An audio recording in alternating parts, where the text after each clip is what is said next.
La Bible révèle que la fin de toute chose est proche et que Dieu appelle tout homme à pouvoir se réjouir de la seconde venue de Jésus-Christ. L'objectif de cette présentation est de vous préparer à être du nombre de ceux qui gardent les commandements de Dieu et le témoignage, la foi de Jésus-Christ.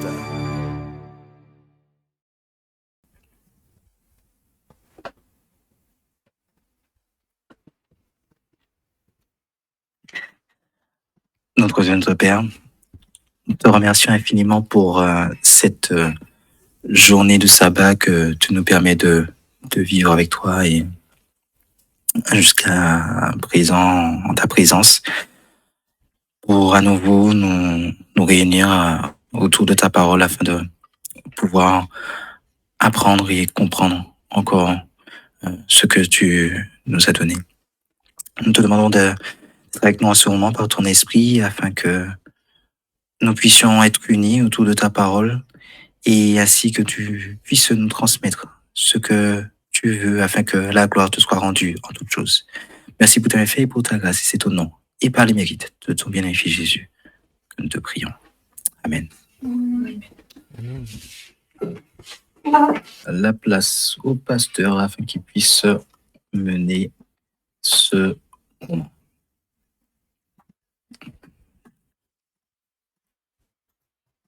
Très bien. Eh bien, merci, gloire à Dieu. Donc, je tiens à saluer chacun d'entre vous. Et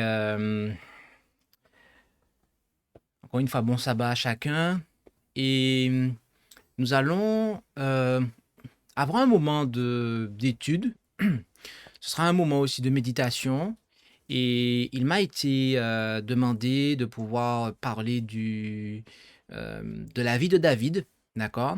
Alors, c'est quelque chose qui est assez large, mais après, je demande des précisions et on m'a informé que j'aurai, par la suite, on voudra aborder surtout par rapport à David, eh bien, les péchés qu'il a commis et les conséquences que ça a eu et les leçons qu'on peut en tirer. Et j'aimerais qu'on puisse déjà présenter une petite esquisse de David, d'accord? Qui était David, d'où il venait, etc. Alors, tout ce que je vais vous dire, c'est un résumé que vous pouvez retrouver dans la Bible, d'accord?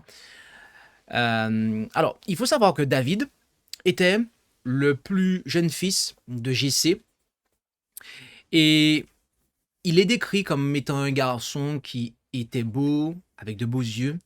Et comme beaucoup d'autres garçons, il a été très tôt placé en charge de quelques moutons de la famille.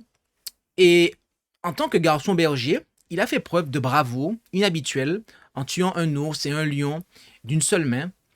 Et après que Dieu ait rejeté Saül comme roi, eh bien, il a ordonné à Samuel d'oindre David comme roi. D'accord?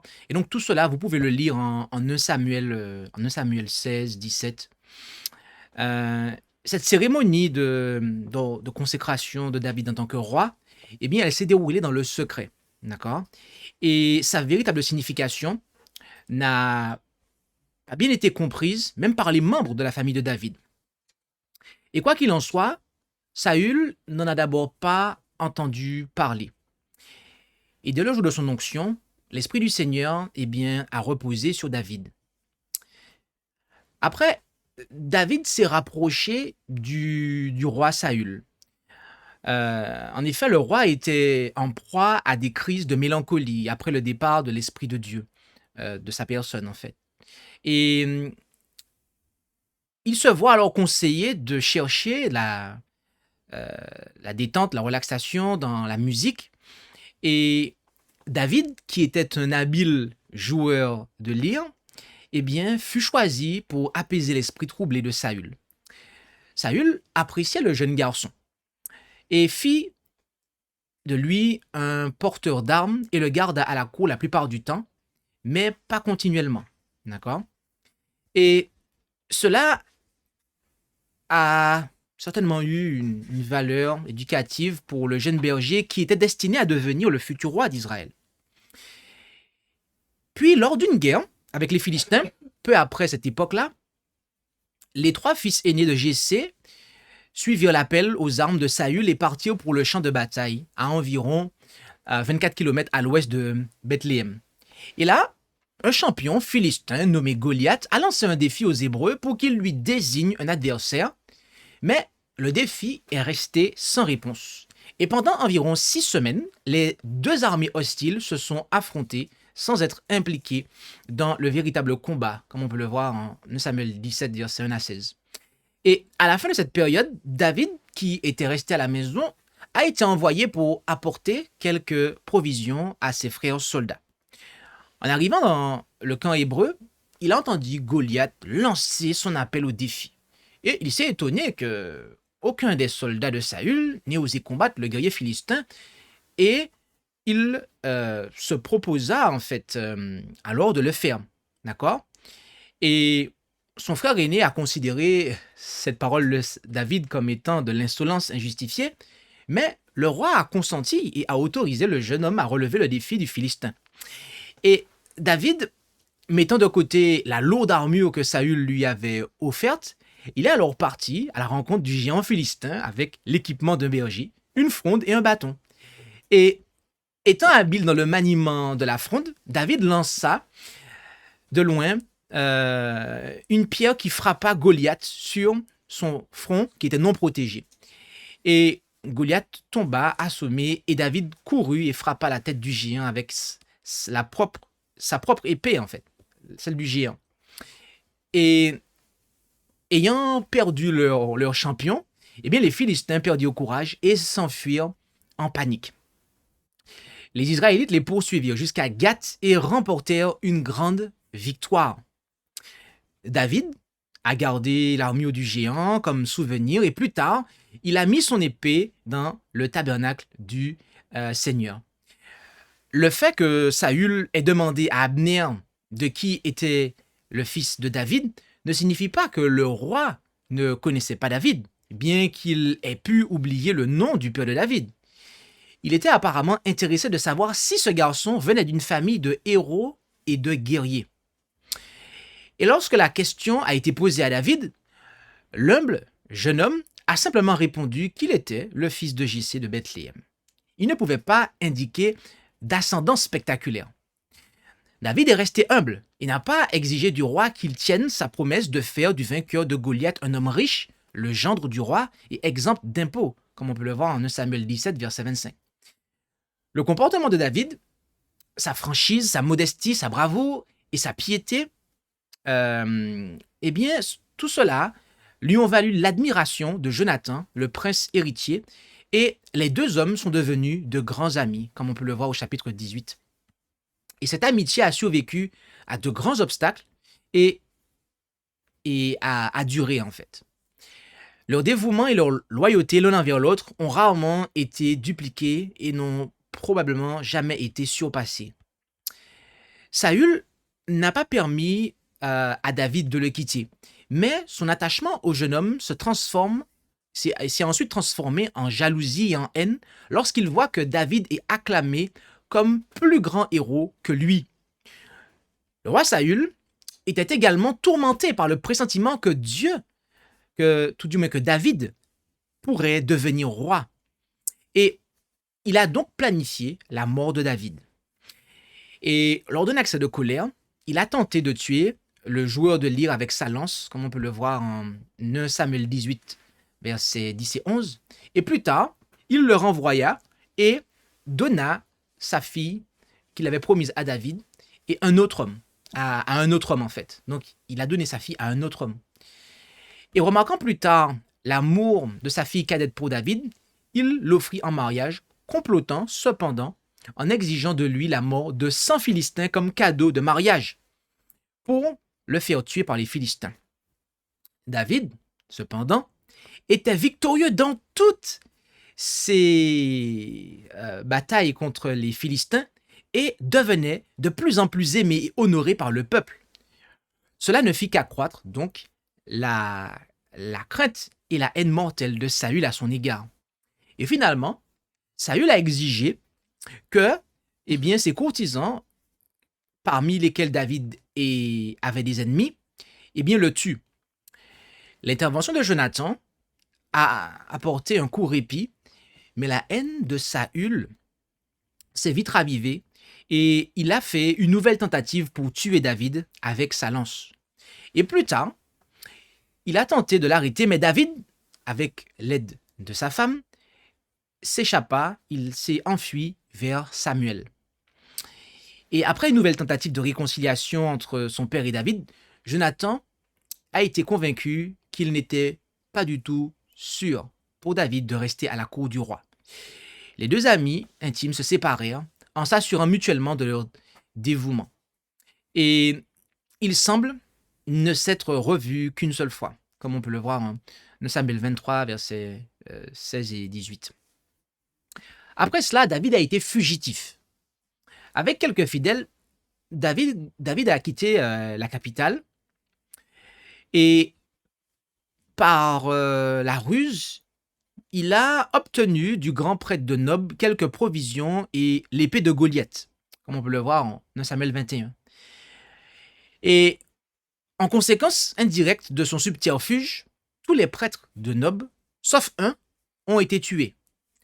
Et en désespoir de cause, David se tourne vers l'ennemi national, les Philistins, pour trouver refuge. Mais lorsqu'il constate que sa vie est en danger à Gath, eh bien, il s'échappe en feignant la folie, comme on peut le voir du chapitre 21, verset 10, jusqu'au chapitre 22, verset 1. Et de retour en Judée, il a alors séjourné dans une grotte à Adullam, dans la région des collines au sud-ouest de Bethléem. Mais emmène ses parents en sécurité à Moab. David rassembla autour de lui une bande d'hommes malheureux et mécontents qui s'éleva bientôt à environ 400, au nombre de 400 hommes, et plus tard à 600. Parmi eux se trouvait Abiathar, le seul prêtre à avoir échappé au massacre de Saül à Nob. La compagnie de David n'était donc pas privée de conseils spirituels. Et lorsque les habitants de Kéla furent troublés par des raids des Philistins, David les délivra.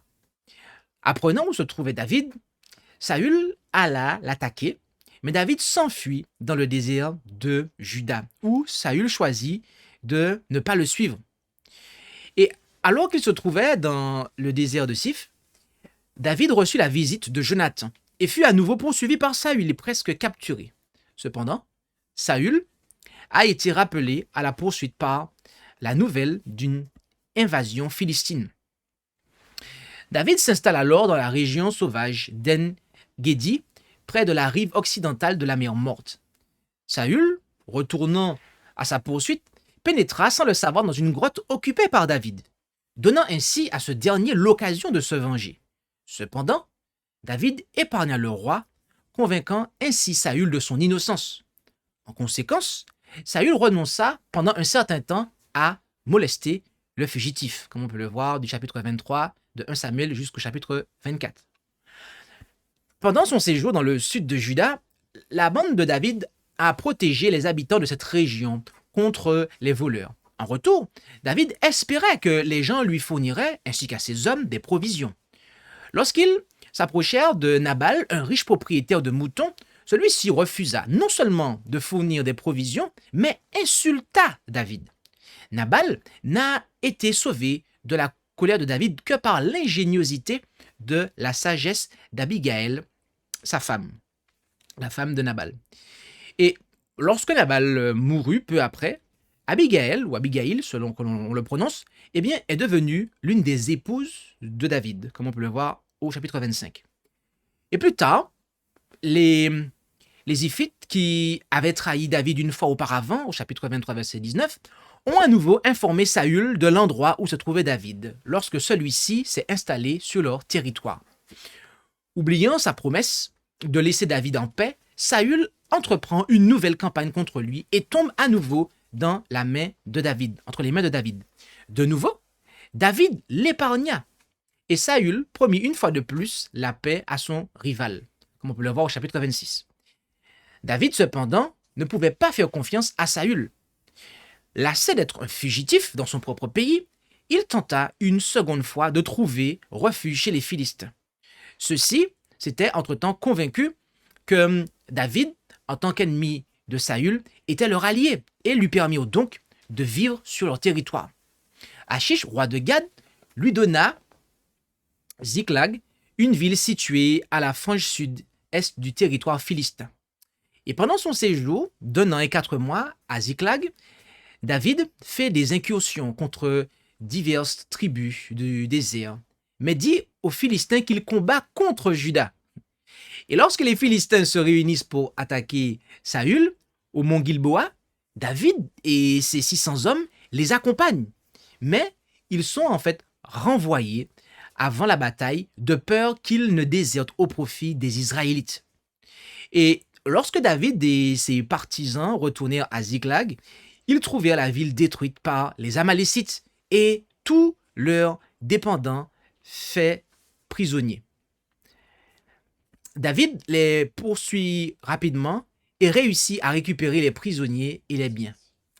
En apprenant la nouvelle de la défaite d'Israël et de la mort de Saül et Jonathan, il pleura leur mort au travers d'une belle poésie qu'on peut voir en 2 Samuel 1.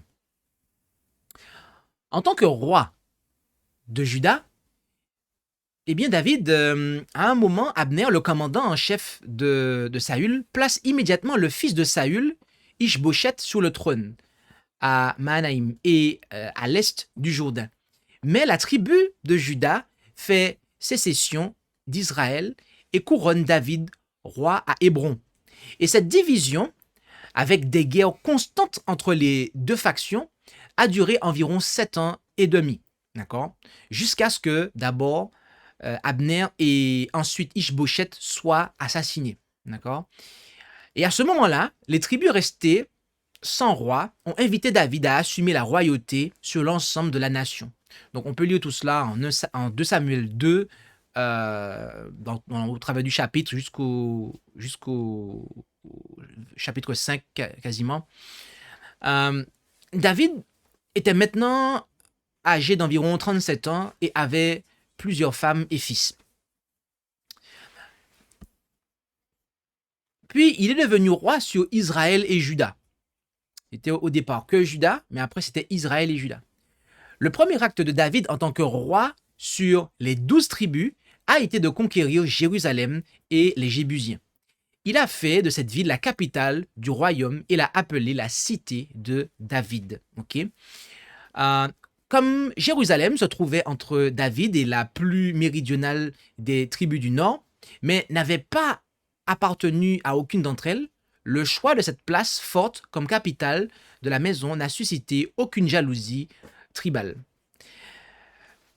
Dans plusieurs batailles contre les Philistins, David réussit à les vaincre si complètement qu'ils cessèrent d'être une menace pour Israël.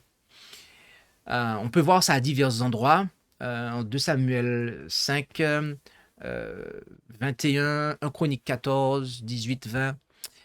Et David a également fait la guerre aux Moabites, aux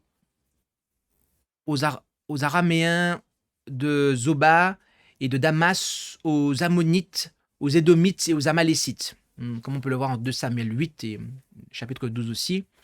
Et victorieux dans chaque guerre, il a pu étendre ses territoires aux régions environnantes et a ainsi augmenté les revenus de la nation et sa renommée personnelle. David assume également le leadership en matière religieuse.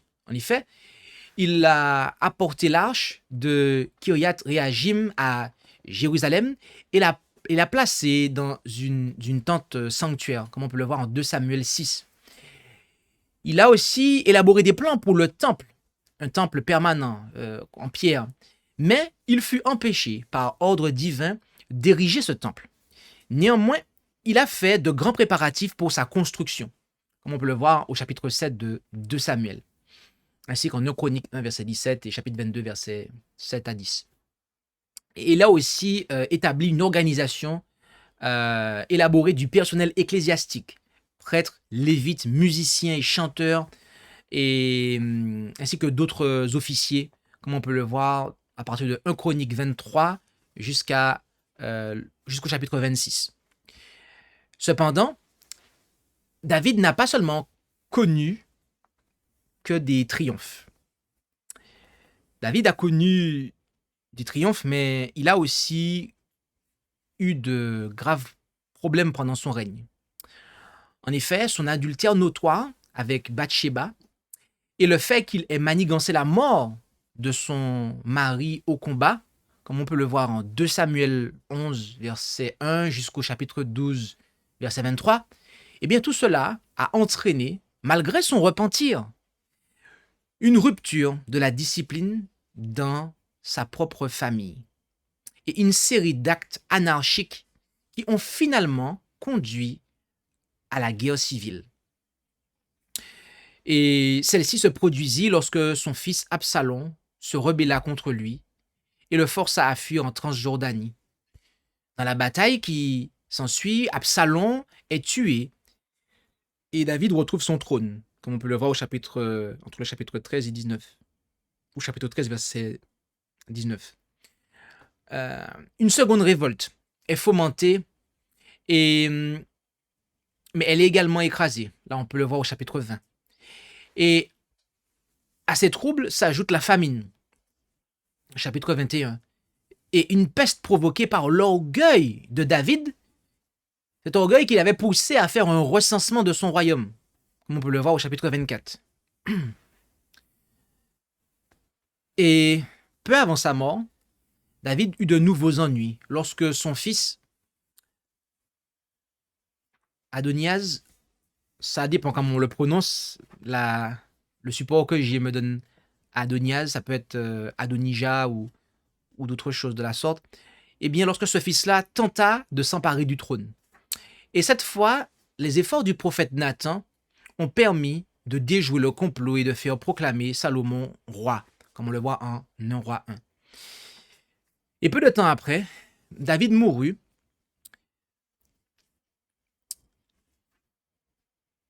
Après avoir admonesté Salomon quant à la future ligne de conduite que ce jeune roi devait avoir. David a au total régné 40 ans après la mort de Saül, 7 ans à Hébron et 33 ans à Jérusalem. D'accord, comme on peut le voir en 2 Samuel 2, ainsi qu'au chapitre 5 et en 1 Chronique 29. David a aussi été un poète et musicien. Je ne vais pas m'étendre dessus, d'accord. Je pourrais dire pas mal de choses. On sait qu'il a écrit beaucoup de psaumes. Et David a aussi été qualifié comme étant comme un homme selon le cœur de Dieu. Et cette désignation, cette appellation, cela lui a été adressé par le prophète Samuel, en 1 Samuel 13, verset 14. Et il faut savoir que Samuel l'a appelé ainsi, eh bien, c'était avant qu'il ne soit corrompu par le pouvoir. D'accord? Bien que David n'ait pas mené une vie sans tâche, et qu'il ait même chargé son âme d'une lourde culpabilité, il a su se repentir et accepter les résultats de ses transgressions sans se rebeller. Et ça, on peut le voir en 2 Samuel 2, verset 13, chapitre 16, verset 10, mais aussi dans le psaume 51, où on voit son repentir et son acceptation des conséquences de son péché. David était un roi illustre, le fondateur d'une dynastie hébraïque qui a duré environ 425 ans. Un grand chef religieux, un vrai serviteur de Dieu et un ancêtre du Messie qui était à la fois le fils et le seigneur de David. On peut le voir en Matthieu 22, versets 41 à 45. Donc voilà, j'ai brossé une esquisse en fait, parce qu'il y avait beaucoup de choses à dire par rapport à David. Et on va pouvoir peut-être passer à un moment de questions et pouvoir prendre le temps de s'arrêter sur des points en particulier. Donc, après avoir brossé cette esquisse, je vais peut-être vous laisser, notamment ceux qui ont demander le sujet, de pouvoir voilà, conduire la suite du moment au travers de questions, de réflexions, et de sorte qu'on puisse ensemble euh, essayer d'apporter des éclaircissements nécessaires.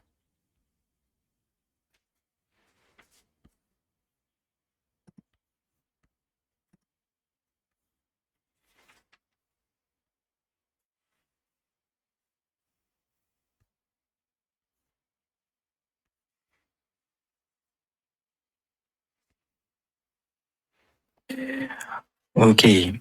Eh bien, merci beaucoup pour l'esquisse que tu as pu faire par rapport au berger, puis au roi en fait, que David a été.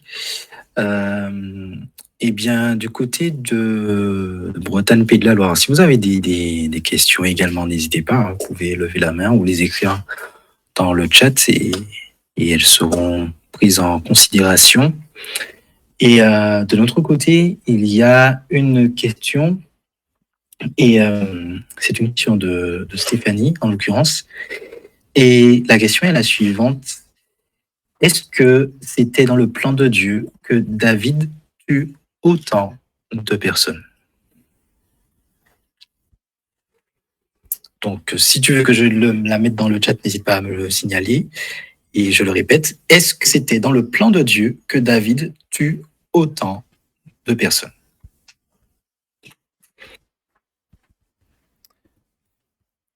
Ok, merci pour la question.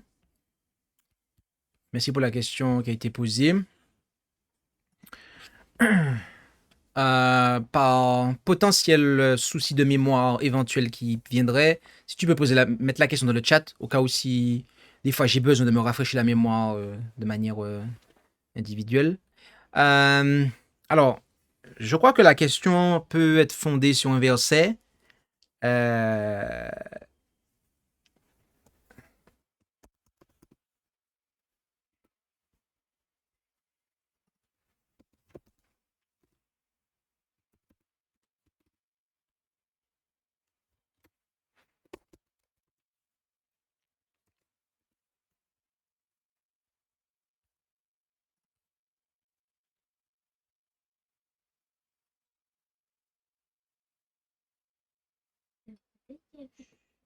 c'est en 1 Chronique 22, verset 8. Et on le trouve en 1 Chronique aussi 28, verset 3. 1 Chronique 22, verset 8 dit mais la parole de l'Éternel m'a été ainsi adressée. Tu as versé beaucoup de sang et tu as fait de grandes guerres. Et tu ne bâtiras pas une maison à mon nom, car tu as versé devant moi beaucoup de sang sur la terre. On le voit aussi en 1 Chronique 28, verset 3. Mais Dieu m'a dit, tu ne bâtiras pas une maison à mon nom, car tu es un homme de guerre et tu as versé du sang. D'accord? Donc, ce verset, en fait, en tout cas, contient la raison pour laquelle Dieu ne lui a pas permis de bâtir une maison à son nom. C'est parce que il est un homme de guerre et il avait versé du sang. Donc, du coup, je ne sais pas. Alors, euh, désolé, j'étais en train de observer quelque chose qui, voilà.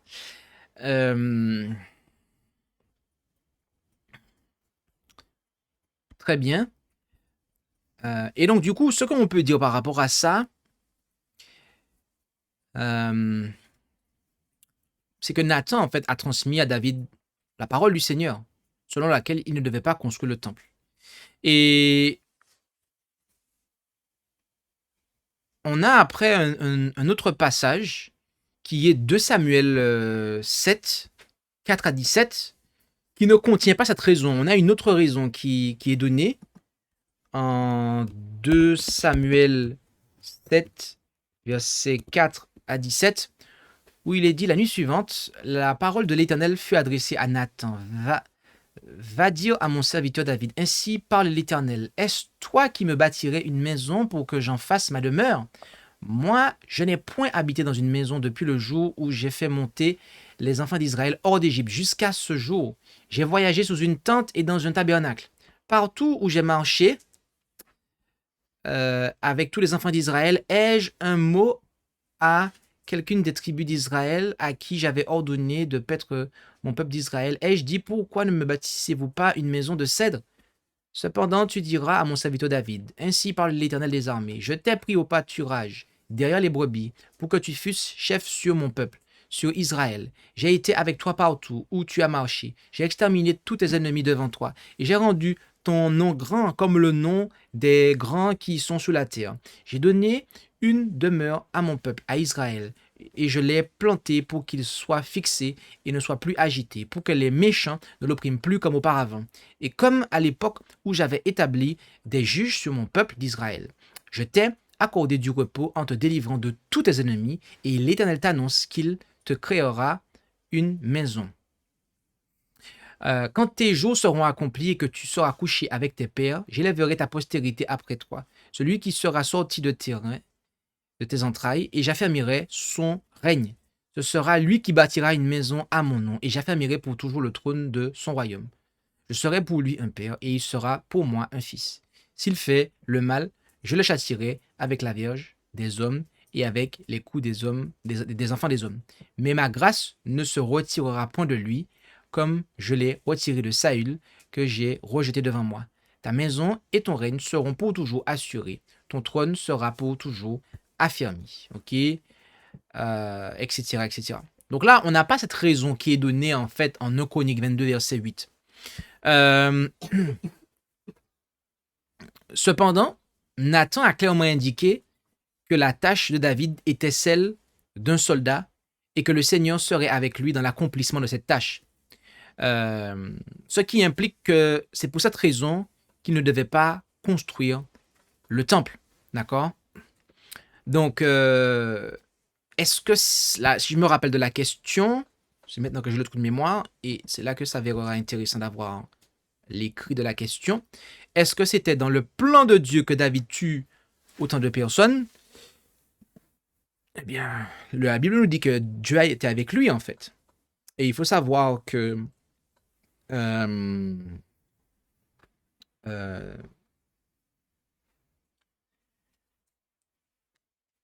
David en tout cas, une chose est sûre, c'est que David a tué des gens qu'il n'aurait pas dû tuer.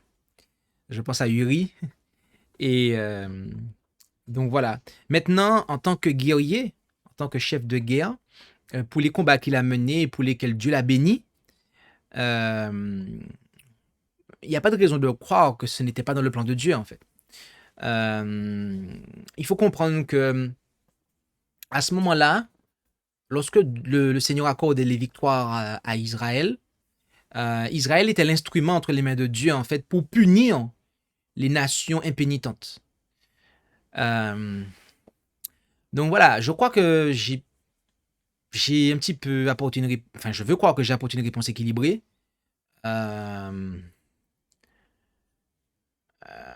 Voilà, je ne vais pas aller plus loin parce que je ne sais pas si c'est nécessaire. Eh bien, oui, en même temps, tu as pu répondre à une autre question que moi j'avais notée par rapport au fait de bâtir le temple. Donc voilà, en fait, tu as pu répondre à une question qui était en attente et la question qui a été posée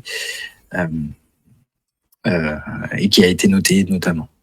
Voilà. Ok, gloire à Dieu.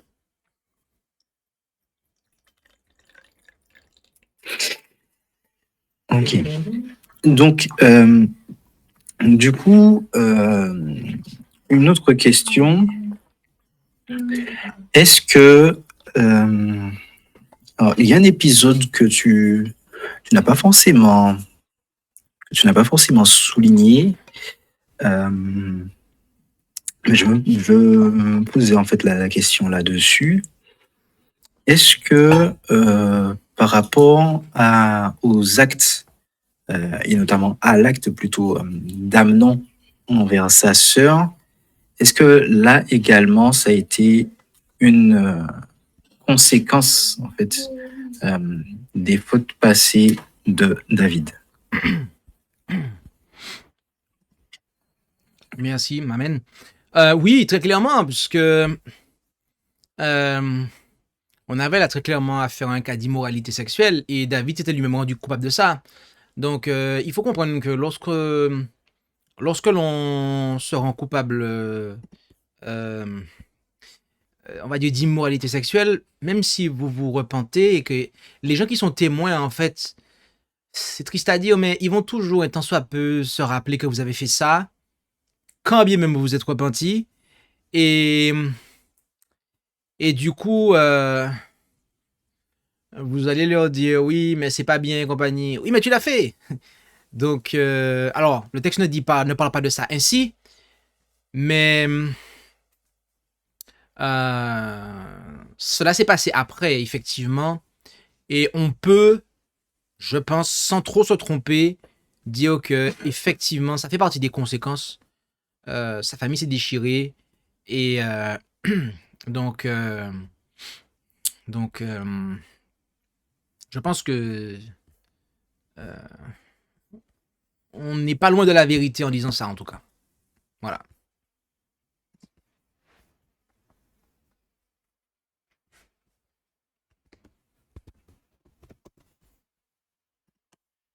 C'est bon pour moi. Ok. Alors, merci beaucoup pour cette réponse apportée également. Une autre question par rapport à... alors comment formuler la question, si c'est un peu compliqué. Par rapport à Salomon, en fait, bon, je ne sais pas si tu auras réponse à cette question, mais finalement, pourquoi choisir Bathsheba justement euh, pour mère en fait du futur roi d'Israël?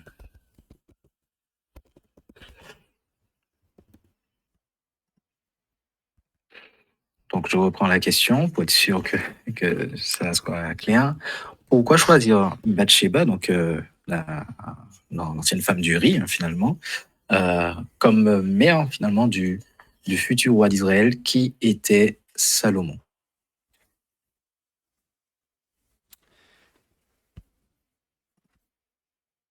Amen. Eh bien, merci pour la question. Je pense qu'un verset qui peut répondre à ça, c'est Romains 5, verset 20. Or, la loi est intervenue pour faire abonder le péché, mais où le péché a abondé, la grâce a surabondé. Il faut comprendre que David ainsi que Bathsheba s'étaient repentis, en fait. D'accord? Donc, il ne pouvait pas ressusciter Uri. Donc, il pouvait à ce moment-là, effectivement, se marier légalement. Et il faut comprendre que l'enfant illégitime que David avait eu avec Bathsheba, donc alors que Uri était encore en vie, cet enfant-là le Seigneur ne l'a pas conservé, mais par contre, c'est après Salomon qui a été choisi. Euh, donc, je pense qu'on n'est pas très loin de la vérité si on dit là où le péché a abondé, la grâce a surabondé. Voilà. Donc, je ne sais pas s'il y a des réponses plus précises que celle-là. Si vous avez la réponse, n'hésitez pas. Mais quand on a posé la question, voilà ce qui m'est venu à l'esprit en fait. Donc voilà.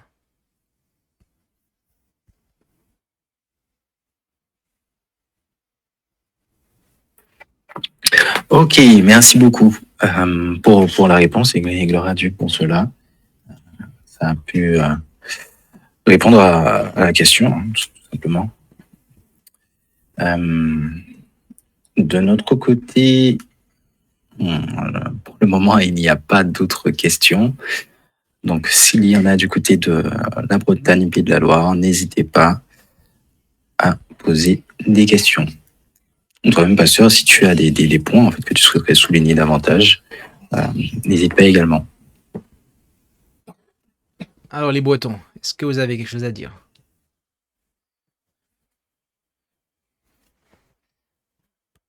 Moi, personnellement, ce qui m'interpelle beaucoup, c'est le psaume 51, en fait. Le psaume 51, je trouve que c'est vraiment l'expression du repentir de David. Et ô Dieu, aie pitié de moi. Je lis à partir du verset 3. Selon ta miséricorde, selon la grandeur de tes compassions, efface mes forfaits. Lave-moi parfaitement de mon iniquité et nettoie-moi de mon péché, car je connais mes transgressions et mon péché est toujours devant moi. David avait conscience en fait de son péché. En fait. Et ça, c'est quelque chose qui est important parce que des fois, on n'a même pas conscience de son péché. Et quand on n'a pas conscience de son péché, on ne peut pas demander pardon, en fait. J'ai péché contre toi, continue-t-il au verset 6, contre toi seul. Notez ce qu'il déclare ici. David, il a tué un homme, il a pris la femme de quelqu'un, et il dit, j'ai péché contre toi seul, en fait. Il a effectivement péché contre des gens, en fait. Mais ce que David voyait par-dessus tout, c'est qu'il avait péché contre Dieu, en fait. Il y a des fois, on pêche, et on pense qu'on pêche contre des hommes. On va offenser un frère ou une sœur. Alors on se dit, c'est lui que j'ai offensé. Mais Jésus a dit que celui qui fait cela au plus petit d'entre les miens, c'est à moi qu'il le fait, en fait. Donc, David savait qu'il avait offensé Dieu, en fait. Et j'ai fait ce qui est mal à tes yeux, de sorte que tu seras juste quand tu parleras et sans reproche quand tu jugeras. Voilà, j'ai été formé dans l'iniquité et ma mère m'a conçu dans le péché. Voilà, tu aimes la vérité dans le cœur, tu m'as fait connaître la sagesse au-dedans de moi.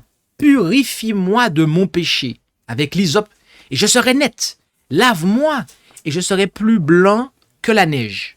Fais-moi entendre la joie et l'allégresse, que les eaux que tu as brisées se réjouissent. Détourne ta face de mes péchés, efface toutes mes iniquités. Ô Dieu, crée en moi un cœur pur et renouvelle en moi un esprit bien disposé. David comptait vraiment sur le Dieu créateur, en fait, pour justement le transformer. Il ne demandait pas à Dieu de faire évoluer son cœur, mais il demandait à Dieu de créer en lui un cœur pur.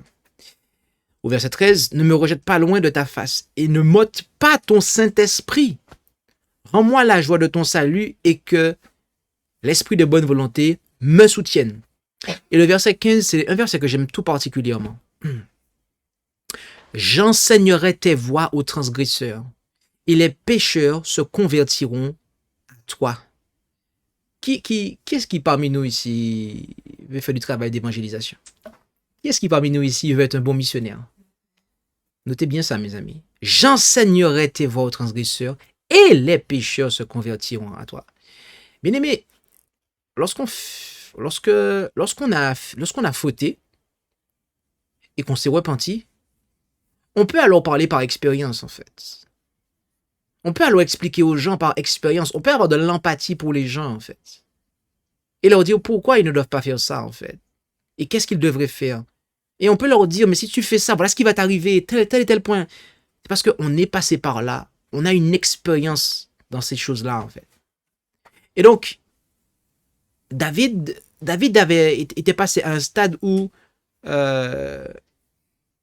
son expérience, eh bien, de par son expérience ou après cette expérience, eh bien, il allait justement, eh bien, parler en fait de la volonté de Dieu aux pécheurs, de manière à ce qu'ils ne puissent pas aller dans ce sens-là, mais qu'ils puissent se tourner vers Dieu en fait. Et donc ça, c'est vraiment quelque chose qui m'interpelle beaucoup. C'est que un petit peu comme Adam et Ève, ils ont péché, mais après, ils ont dû enseigner à leurs enfants, en fait. D'accord? Parce qu'ils savaient exactement, en fait. Ils étaient passés par un repentir, et après, ils pouvaient parler par expérience, en fait. Donc, faut comprendre que même après avoir commis un péché, si on se repent vraiment, on peut après être des instruments, en fait, pour le Seigneur, pour justement détourner des hommes et des femmes du sentier de l'injustice, de l'iniquité.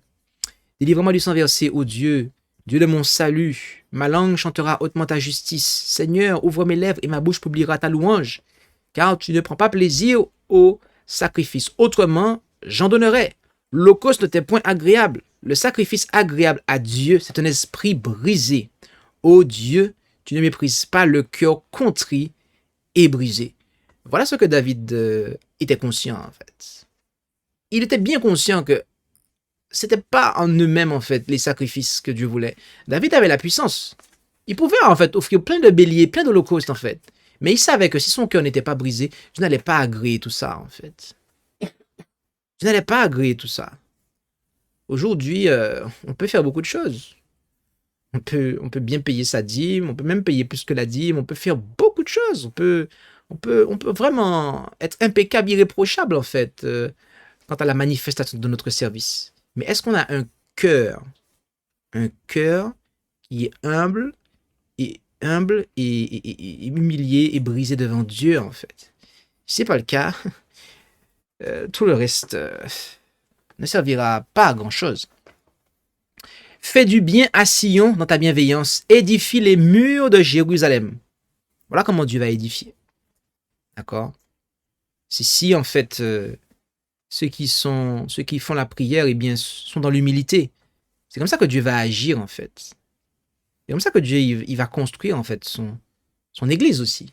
D'accord? Si l'église est orgueilleuse, eh bien, Dieu ne pourra rien faire. Mais si elle est humble, et qu'elle se repent et qu'elle reconnaît sa misère, à ce moment-là, Dieu peut édifier.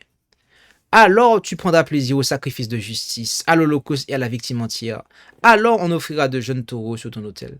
À ce moment-là, Dieu va bénir tout ce qu'on va faire, tout ce qu'on va apporter. Oui, là, Dieu va bénir. Donc, que le Seigneur nous aide. Et voilà ma contribution pour ce qui m'a interpellé dans la vie de David. C'est cette expérience-là, en fait. Amen.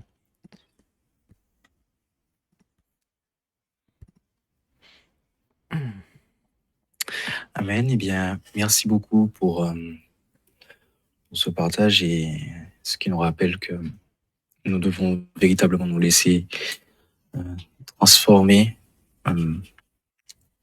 par Christ afin que lui puisse nous renouveler, en fait. Eh bien, de notre côté, il n'y a pas de questions ou d'autres interventions. Et s'il n'y a pas de côté de la Bretagne également, eh bien, nous pourrons clôturer ce moment. Ok. Bien, de mon côté, on me signale qu'il n'y a rien à signaler. Donc, on peut clôturer. Et amen. Eh bien, on va prier pour clôturer. Et je vous invite à prendre la position qui convient pour cela.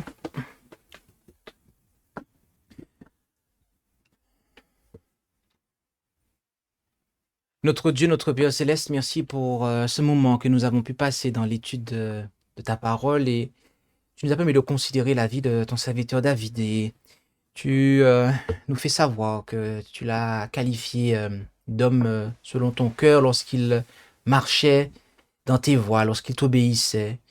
Et que cela n'implique pas les moments où il t'a désobéi. Alors, cela est aussi valable pour nous.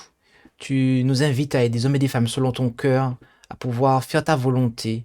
Et s'il advienne que nous péchions par égarement, Père Céleste, par ignorance, tu nous fais savoir que, eh bien, tu es désireux de nous pardonner et que si nous nous repentons sincèrement, tu pourras alors, eh bien, agir au travers de nous. Alors, accorde-nous de pouvoir, eh bien, par Jésus-Christ, obtenir la victoire dont nous avons besoin pour être des hommes et des femmes selon ton cœur et être pardonnés de toute tâche qui pourrait être sur notre âme. Et fais de nous tes serviteurs et tes servantes. Et tout cela pour la gloire de ton Saint-Nom. Nous t'en prions en Jésus. Amen. Merci d'avoir écouté cette présentation avec intérêt. Pour plus d'informations, consultez notre site internet lereste.org et suivez-nous sur Facebook ainsi que sur YouTube à @lereste. Vous pouvez aussi nous contacter par email à info@lereste.org ou par téléphone au +33 6 12 60 13 69.